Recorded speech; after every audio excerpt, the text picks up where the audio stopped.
Tout ce qui n'est pas vu dans notre système nous mène à la baguette. Tout ce qui est enfoui, tout ce qui n'est pas vu dans notre système inconscient nous mène à la baguette. C'est vraiment important de comprendre ça. Pour moi, tout ce qui est plus c'est profond, en fait, plus c'est puissant. Je sais pas si tu as déjà pu observer d'avoir cette envie de vouloir changer des choses ou d'atteindre ou de mener la vie que tu as envie tout simplement, et pour autant tu n'y arrives pas. C'est qu'il y a bien des choses à l'intérieur qui font que c'est pas possible. Et c'est OK. Maintenant, jusqu'à maintenant. Maintenant, si tu fais le désir d'aller voir ce qu'il y a à l'intérieur et de ce qui fait que ça marche pas, là, ça peut changer. Là, ça peut potentiellement être différent. Comment tu peux ouvrir de nouvelles perspectives? Ça, c'est fondamental. Pour moi, la première chose à faire, c'est de clarifier ce que tu veux. C'est quoi la destination? C'est quoi que tu veux? C'est quoi la direction que tu as envie de donner à ta vie? Oui, ça peut changer en chemin. Oui, ça sert à rien de s'attacher à quelque chose. Par contre, si tu te donnes une trajectoire, si tu te donnes une direction, qu'est-ce que tu veux vivre? Plus tu clarifies ça, plus tu focalises l'énergie, plus tu centralises l'attention et plus l'énergie se met au service de cette attention. Donc pour moi, clarifier ce que tu veux, c'est hyper important. Ensuite, c'est de casser le fil des habitudes inconscientes, en tous les cas celles qui produisent toujours ce que tu vis. Pour moi, ça c'est fondamental.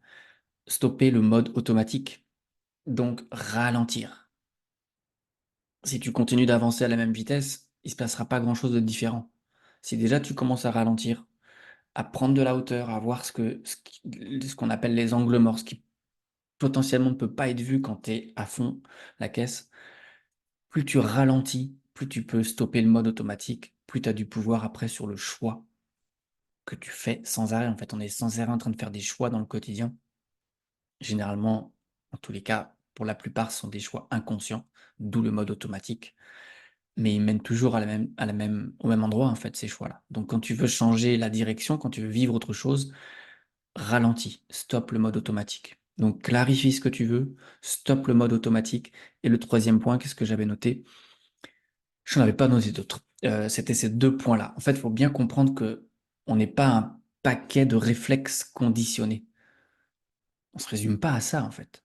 Il y a la partie consciente, la partie conditionnée, celle qui a appris à faire avec le monde, avec les autres, mais il y a toute la partie qui aspire à vivre une vie qui lui correspond vraiment. Donc on n'est pas uniquement cette partie-là, et on n'est pas, encore une fois, un paquet de réflexes conditionnés. On est bien plus grand que ça. Et plus on goûte ce qu'on est vraiment, c'est-à-dire au-delà des réflexes conditionnés, au-delà des adhésions conscientes et inconscientes au système, à la société, à la famille, etc., plus on dépasse ça, donc pour le dépasser, prendre du recul, voir ce qui se joue, plus on dépasse ça, plus on peut agir et obtenir des choses différentes dans la vie. C'est ma proposition avec l'étoile du berger. Si ça te parle, bienvenue. Toutes les informations sont sous la vidéo. L'étoile du berger, c'est pour écouter et suivre les désirs de son cœur. À bientôt. Ciao.